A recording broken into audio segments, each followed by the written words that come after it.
Oui, bonjour mesdames et messieurs, Botenabino, j'espère que vous avez vraiment ébellé, je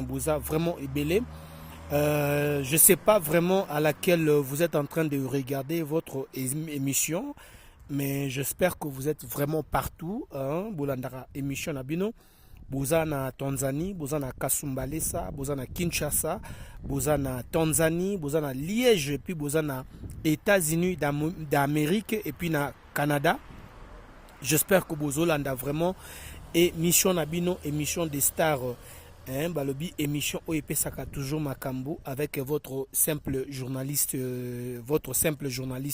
DJ Seben ou azo transmettre bino toujours ba message pour bozala bien abandaku pour bozala kitoko place bozali.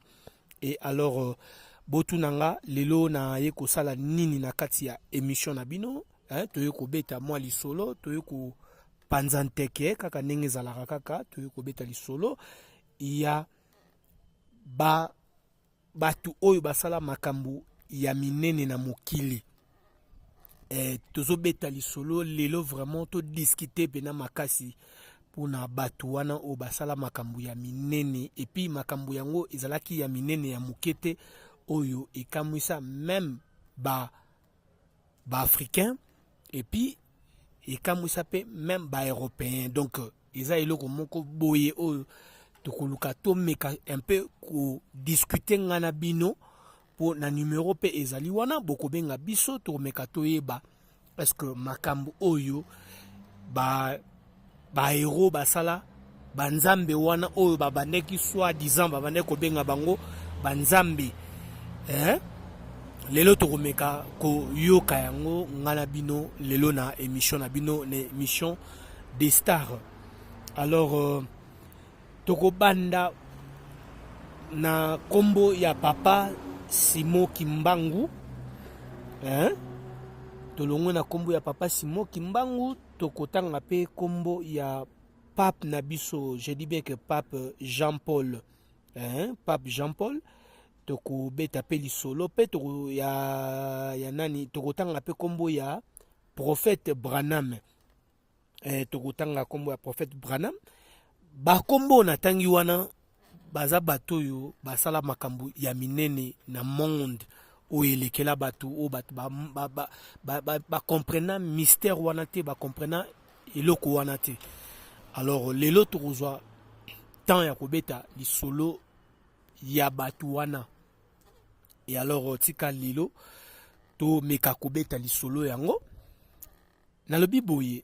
Mes frères et sur plusieurs Kimbangu. Je dis bien que mes frères sont en plusieurs Kimbangu.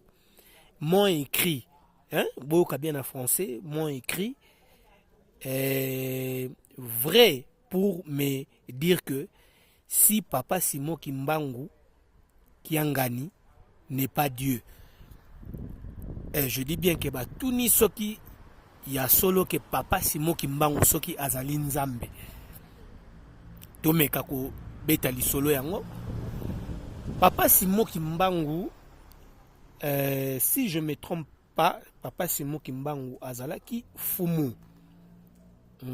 Azalaki fumu, azalaki mutu oyo abandai kosala ba makambo ya minene.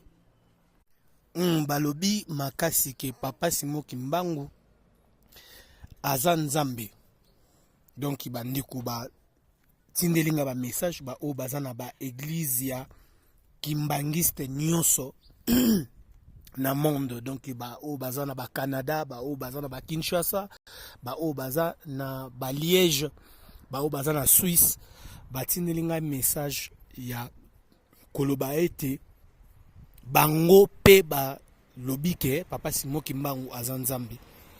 Mais biso ndenge totangaka histoire ya Papa Simo Kimbangu o lelo tozomona ke Papa Simo Kimbangu azalaki fumu. Papa Simo Kimbangu azalaki fumu, azalaki nzambe te. Azalaki fumu oyo abandaki kosala makambo ya minene. Je dis bien que abandaki kosala makambo ya minene oyo ekamwisaki batu. Et puis ekamwisaki pena monde mobimba oyo bato babandaki kobeta lisolo na ye. Mais koloba toloba teke par rapport ya miracle oyo papa Simon Kimbangu abande kosala toloba teke ekoma lokola akoma lokola nzambe. Oui, toloba ngo teke akoma lokola nzambe, mais azalaki messager ya nzambe. Soki mutu azana église eke asambeli nzambe, mutu akoya kopesa ye message. Je dis bien que na église kimbangiste. Je dis bien que na église kimbangiste. Soki mutu asambeli nzambe, mutu akoya kotindela ye message wana, ezali papa Simon Kimbangu nda kopesa ye message wana. Et alors, na ba miracle pe abandaki kosala. Que na tangu ya kala, si je me trompe pas, na 1991 pe batu babandaki kokufa o papa Simon Kimbangu pe asalaka ba miracle ya kosekusa pe batu oyo bakufa. Et alors, en tout cas asalaka pe ba miracle ebele. O lelo tozo beta message o tozo lobake place o babengaka ya mai ya kamba. Place babengaka mai ya nkamba na nkamba place bachape papa Simon Kimbangu oyo ke ndoki akoki niata pe makolo kuna te ke okozala pe na problème, oza na maladie, oza na likambo moko boye, okokoma kuna na kamba. J'espère que okozwa guérison, makambo nyonso ekofungwama na kombo ya papa Simon Kimbangu. Mais elobi teke papa Simon Kimbangu aza nzambe. O lelo, si je me trompe pas, toza na ba pape na biso oyo pe bakufaka. Basala pe ba makambo ya minene, bokeba surtout bokeba na ba église catholique. Bokeba na ba église catholique parce que église catholique pe bazana charismatique.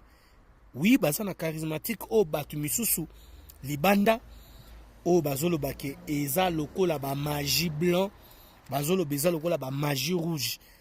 Mais j'espère qu'ils en ont encore ma bonne deli en Nzambe. Nandenge bango pe bazozwa message na bango na Nzambe. Mais oyo bat bakomi ko considérer que église catholique eza église ya magie.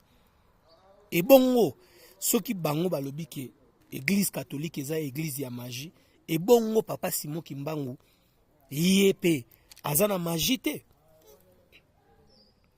To mekana ko panza non teke. Tobeta na lisolo, est-ce que papa Simon Kimbangu pe azana magie te? O lelo batu ya église ya Kimbangu bazo prendre kaka ba bénéfice ya ba église na bango ya Kimbangu. OK. Muto aza plus na spiritualité ako beta oyo ye amoni. Oui, c'est vrai. Kimbangu zo faire partie de l'église catholique. Mais, comment fait-il que, soit totali par rapport na makamu ya ba église catholique, batu ya Kimbangu bazo dépasser ba niveau ya ko beta mabe ya église catholique oyo, bandimi église catholique ba beta rata le solo ya papa Simon Kimbangu te, ba beta rata ma solo ya Kimbangu te. Oyo kutu toyo kozwa message que papa Pape Jean-Paul alobi ke aura vrai déclaré ouvertement que Dieu est un et que Jésus-Christ. Balobi ezakaka Jésus-Christ. Oh, ok, ceci. Oh, lobi c'est là. Oh, lobi nini. Balobi eza Jésus-Christ. Oyo, pape. Ya église catholique alobi yango bayebi kaka Jésus-Christ. Kasi Jésus-Christ yango bino toye nayebi te to mekano ko éclairci makambo. Ka azalaki pe kana poso yoka lokola pe biso ndenge pe bango batu ya Kimbangu pe babande ko beta masolo ya papa Simon Kimbangu. Et alors, ce n'est pas dire que lokola selon biso toyebi ke poso ya Jésus-Christ na pap na Nzambe ezalaki ya mundele. Et alors biso tobosana makambu ya bamindele tokota na makambo ya papa Simon Kimbangu pour papa Simon Kimbangu aza noir. Mais j'espère que makambo wana vraiment en tout cas toko discuter en tout cas dans l'émission toko discuter pena makasi, toko discuter makasi. Je ne pense pas. Oui, je dis bien que je ne pense pas que o tilelo nenge to banda ko sambela Jésus-Christ o biso to yebika ke moto to sambela ezara nzambe na biso na Jésus-Christ de Nazareth. En tout cas, totika ba makambu oyo. Et comme que tina niveau que beaucoup mako dépasser ba niveau bolo baké papa Simon Kimbangu ye azanzambe prophète Branham ye aza juste kaka messager en Nzambe. Mais ce qui bolobi que prophète Branham aza messager ka ya Nzambe. Bino boyebi ba miracle oyo. Prophète Branham asala. To mekana ko panzana on teke non boyebi ba miracle oyo prophète Branham asala. Prophète Branham asala ba miracle belé. Prophète Branham asala accident na États-Unis. Je dis bien que na plutôt na Canada. Asala accident ya makasi na Canada ezalaki na érosion moko ya makasi. Papa prophète Branham azalaka na kati ya mutuka wana ebaluka na kati ya érosion wana. Mais mutuka tangu bazwaka image ya accident wana mutuka nyonso efinanaka na kati. Je dis bien que mutuka wana efinanaki tout opena que so totali tolobi ke mutu akufi.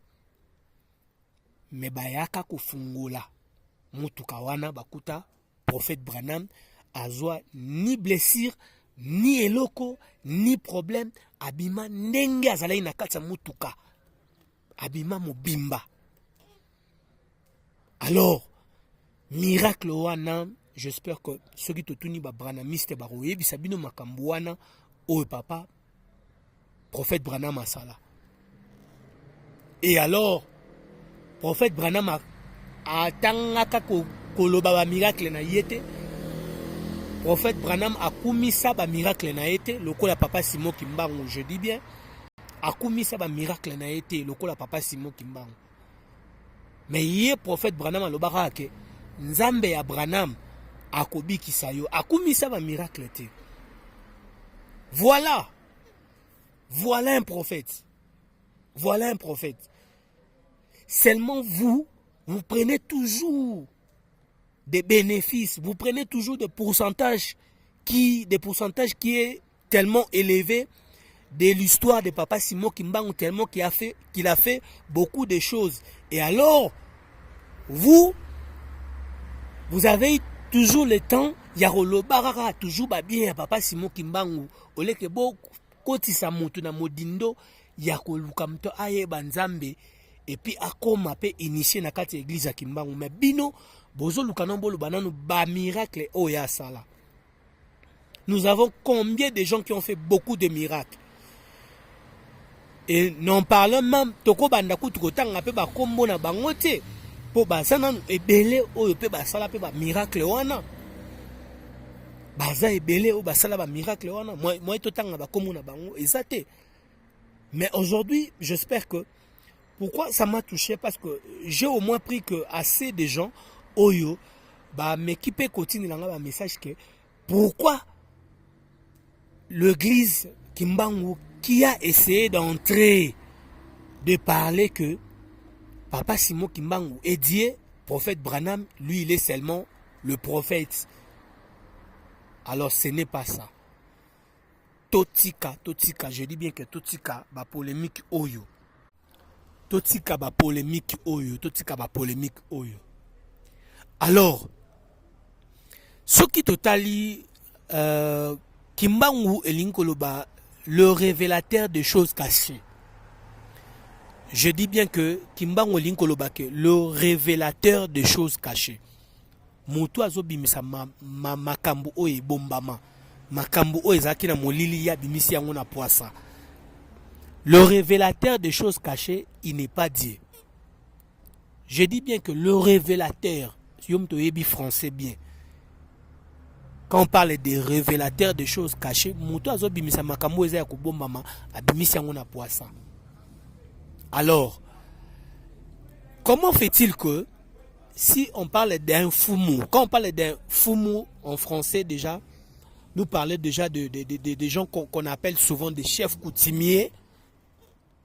Hein? Je ne sais pas si vous me si on s'est fait comprendre. Eza mutu oyo babengaka ba chef coutumier, banganga ya nzambe, bato basalisaka bokoko, bato basali